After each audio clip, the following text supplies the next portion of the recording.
Hi,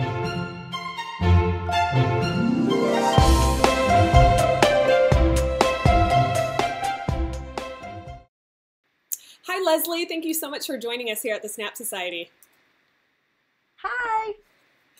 So today we are going to be talking about seniors, and I am so excited about this because I think a lot of people have a photography business that's doing pretty well, but now they're wanting to, they've maybe done a handful of seniors and they're like, ooh, I really like doing seniors.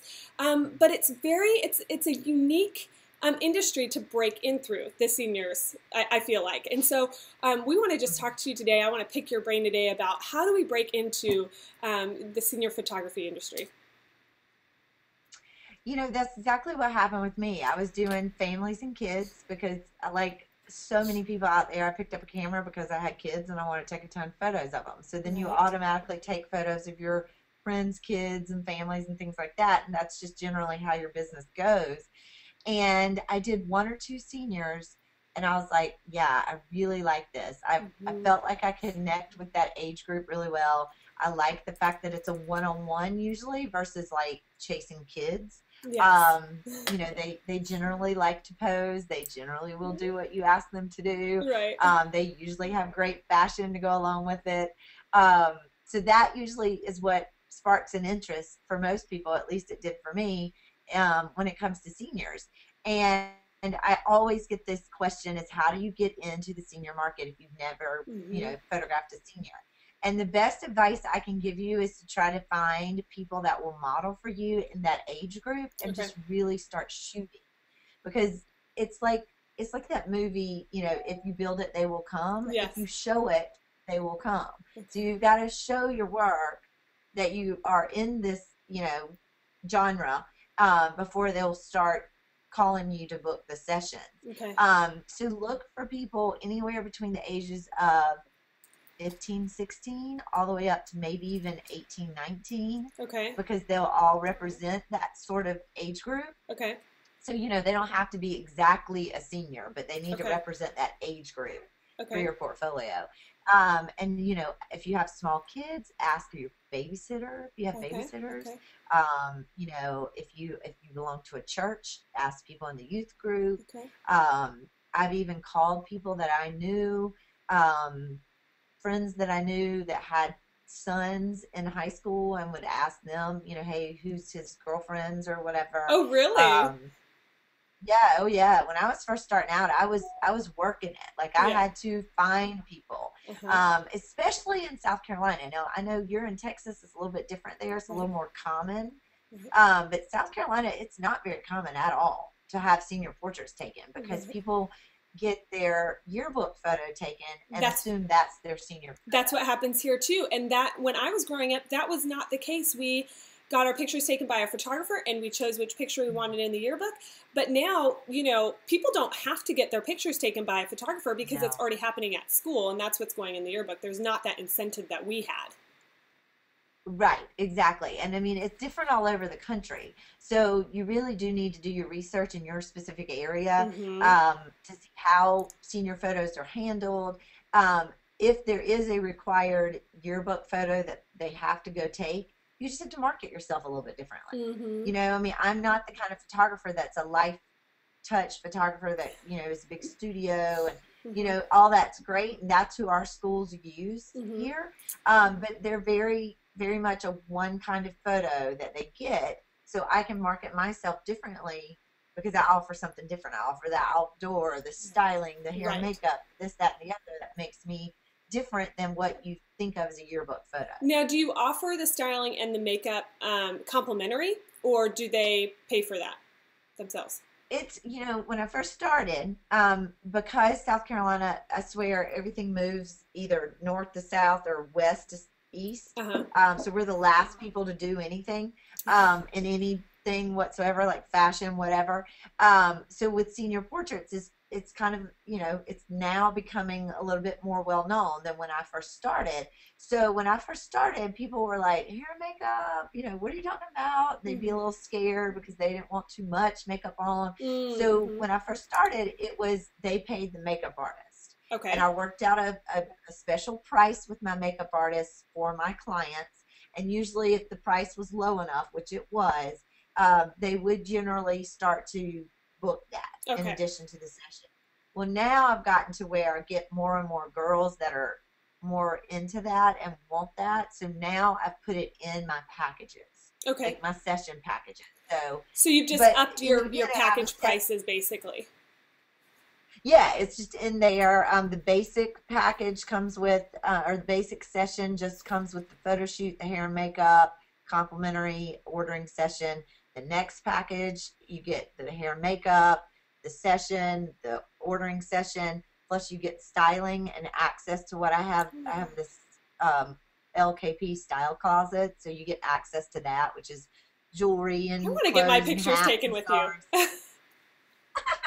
And then the top one, the top session would be where the makeup artist comes on the shoot with you. Oh my goodness. You get all the other stuff. Wow. So that's how I have it now. That's not how I started out, like I say, because I was still trying to convince people at the time that hair and makeup was a great thing to do. But I'm never a forceful person. Like there's photographers out there that will say you have to get hair and makeup done, period. Right. I'm not that way. I wanted to make sure I kind of guided my clients into what I felt was best. And then once I saw that they were kind of on board with that, I've restructured my packages accordingly.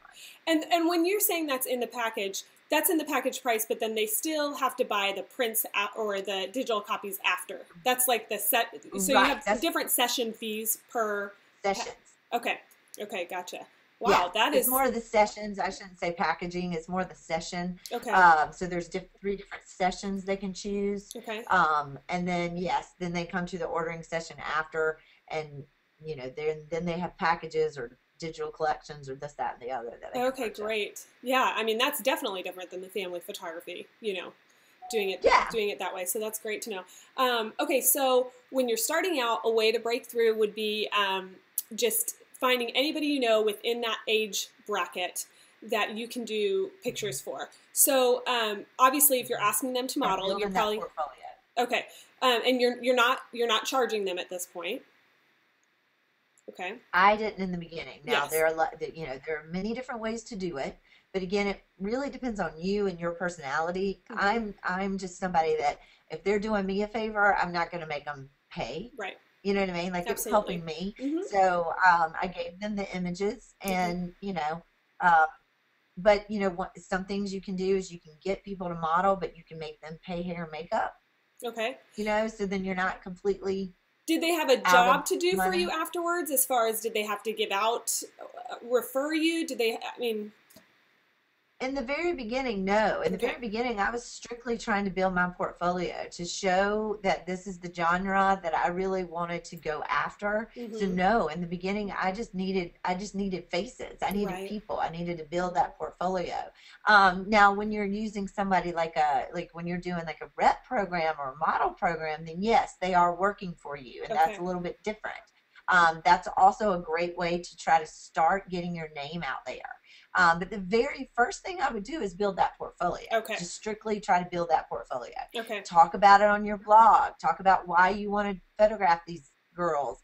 Really just build on top of each thing as to why you're going the senior route and how excited you are, and just let everybody know what you're doing. Yes. Okay. That's the first thing. So those I would just strictly photograph and give them the images. Okay. And yes, they would share them and things like that. So that always helps. And that just naturally happens. Yeah. Now, was there a point where you said, okay, I'm going to stop doing the free stuff? Was that at about a year of doing it? A season of doing it? Or at what point were you like, okay, now we're done? It was probably just about a season. Like I didn't do it for very often, but I will say every now and then I still will want something from my portfolio and will reach out to somebody. So it's not necessarily a do it in the beginning and never do it again. Yes. I definitely did it more in the beginning because I needed those photos.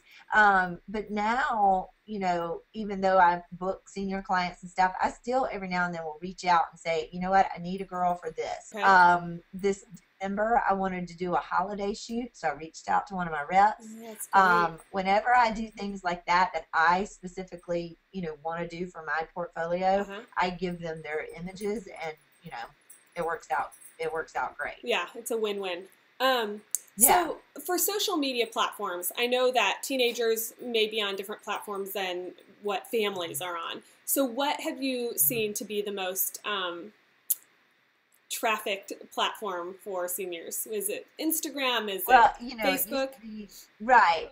It used to be Facebook. I don't think they're on Facebook nearly as much as they used to be. I still think Facebook is a great resource because I think that moms are still on there. People, Okay. you know, people that know seniors are still on there. So Okay. I definitely still post and think people should still post. But I feel like Instagram gets their attention a little bit more nowadays. Okay. I I've heard know that, they yeah. do that Snapchat, but I don't ever do that. Yeah. So mostly it's Instagram and Facebook. Now, my Facebook is automatically connected with my Twitter.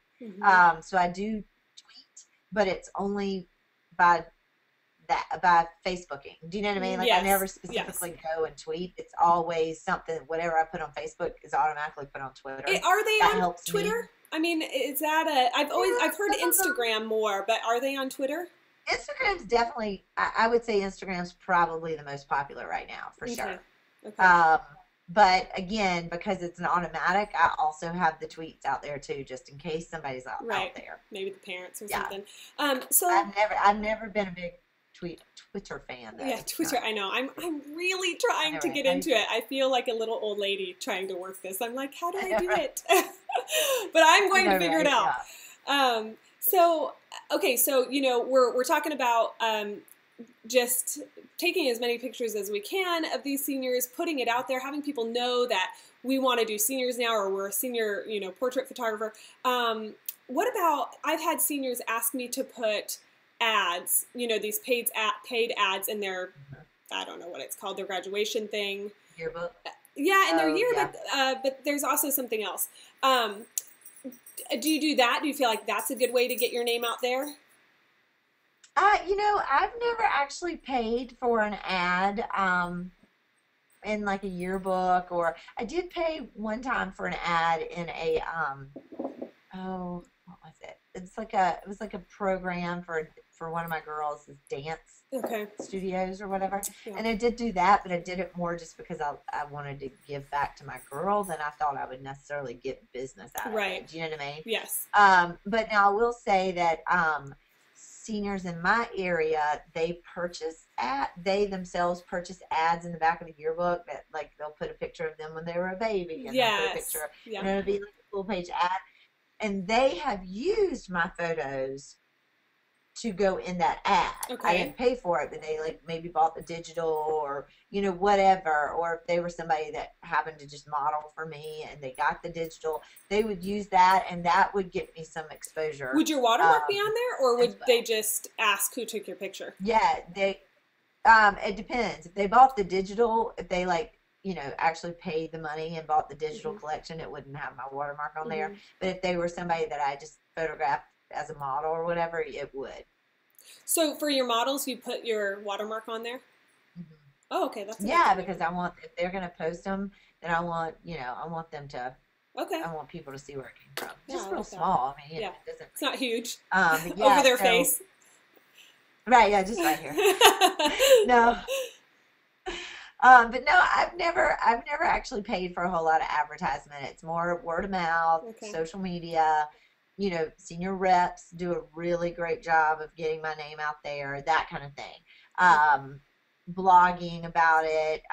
You know, sometimes you feel like nobody's reading your blog, but I promise you there are way more people that are than you think there are. They just might not comment on it. So keep doing that consistently. You know, post consistently. I've always noticed I'm in sort of a unique situation because I'm so busy with Seniorologie that sometimes my Leslie Kerrigan photography business takes a back seat. And I've always noticed that if I'm really consistent with my Leslie Kerrigan photography stuff, like posting often, things like that, I get a lot more traction than when it's taking a back seat because I'm really busy with Seniorologie. Yeah. So I would say just, you know, post a lot, be consistent. You know, do the work. You know, don't sit back and wait for, don't be reactive, be proactive. You know, don't sit back and wait for people to call you. just keep working it. Keep, reaching out to people that might have a connection to a senior, or, call a cheerleading coach. One time when I was in the beginning, I connected with a cheerleading coach of a high school that we happened to have mutual friends on Facebook. Okay. So I felt like she could see that we had mutual friends, so she could see I wasn't some like creeper or whatever. Right.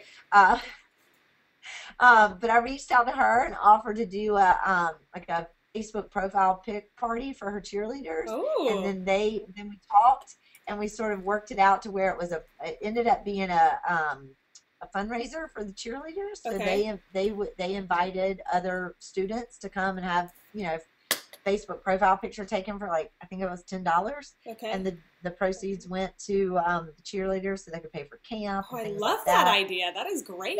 That worked really well. Yeah, I mean, just anything you can think of to just be out of the box and get your name out there. And you may have to do a little bit of stuff for not a lot of profit. I mean, you may have to in the beginning, but it gets your name out there, and in turn will get booking. Yeah, and I found too, I mean, that's really how we all start, is by doing things for free and doing favors. Okay, so do you have any extra tips or tricks, maybe one kind of little nugget you want to leave us with? I would say the best tip or trick I could give you guys is to really research your area. Senior photography is so different all over the country, and you really need to know how it's handled in your specific area, so you'll know how to market in your specific area. Okay. There are places out west that people can choose whoever they want for their photographer, and any image can go in the yearbook. So that's a different kind of way to do it. I feel like, not that I don't feel like that's necessarily easier for photographers, but I do feel like it's at least an area where it's well known, or a little bit more well known, that style of photography is accepted. Versus like in the South, you have to have the black drape, and you have to use the specific, company that comes into the school. So then you have to market yourself as they're going to have to get this session on top of that, and why do they need to do that? Okay. Things like that will help. I also think researching your area to find out time frames as far as when yearbook photos are due. Okay. That will help you a lot in knowing when to market yourself and when to promote yourself. For instance, I have a friend in Washington. It is one of those areas where they can submit any photo to the yearbook. Right. So she knows that at such and such a date, she will no longer get senior clients because all their yearbook photos are in, and she'll have to wait till the next year for it to start. Okay. Knowing that is really helpful for, building your senior business. Okay. That's great. Love that. Okay. So you have actually some workshops that you do, right? And I think that you would be a great resource. I mean, if you're wanting to learn from the best, you need to go to this workshop, right? So this is in April? Well, it's in April. We usually do one or two a year. It's called the Seniorologie Tour. Okay.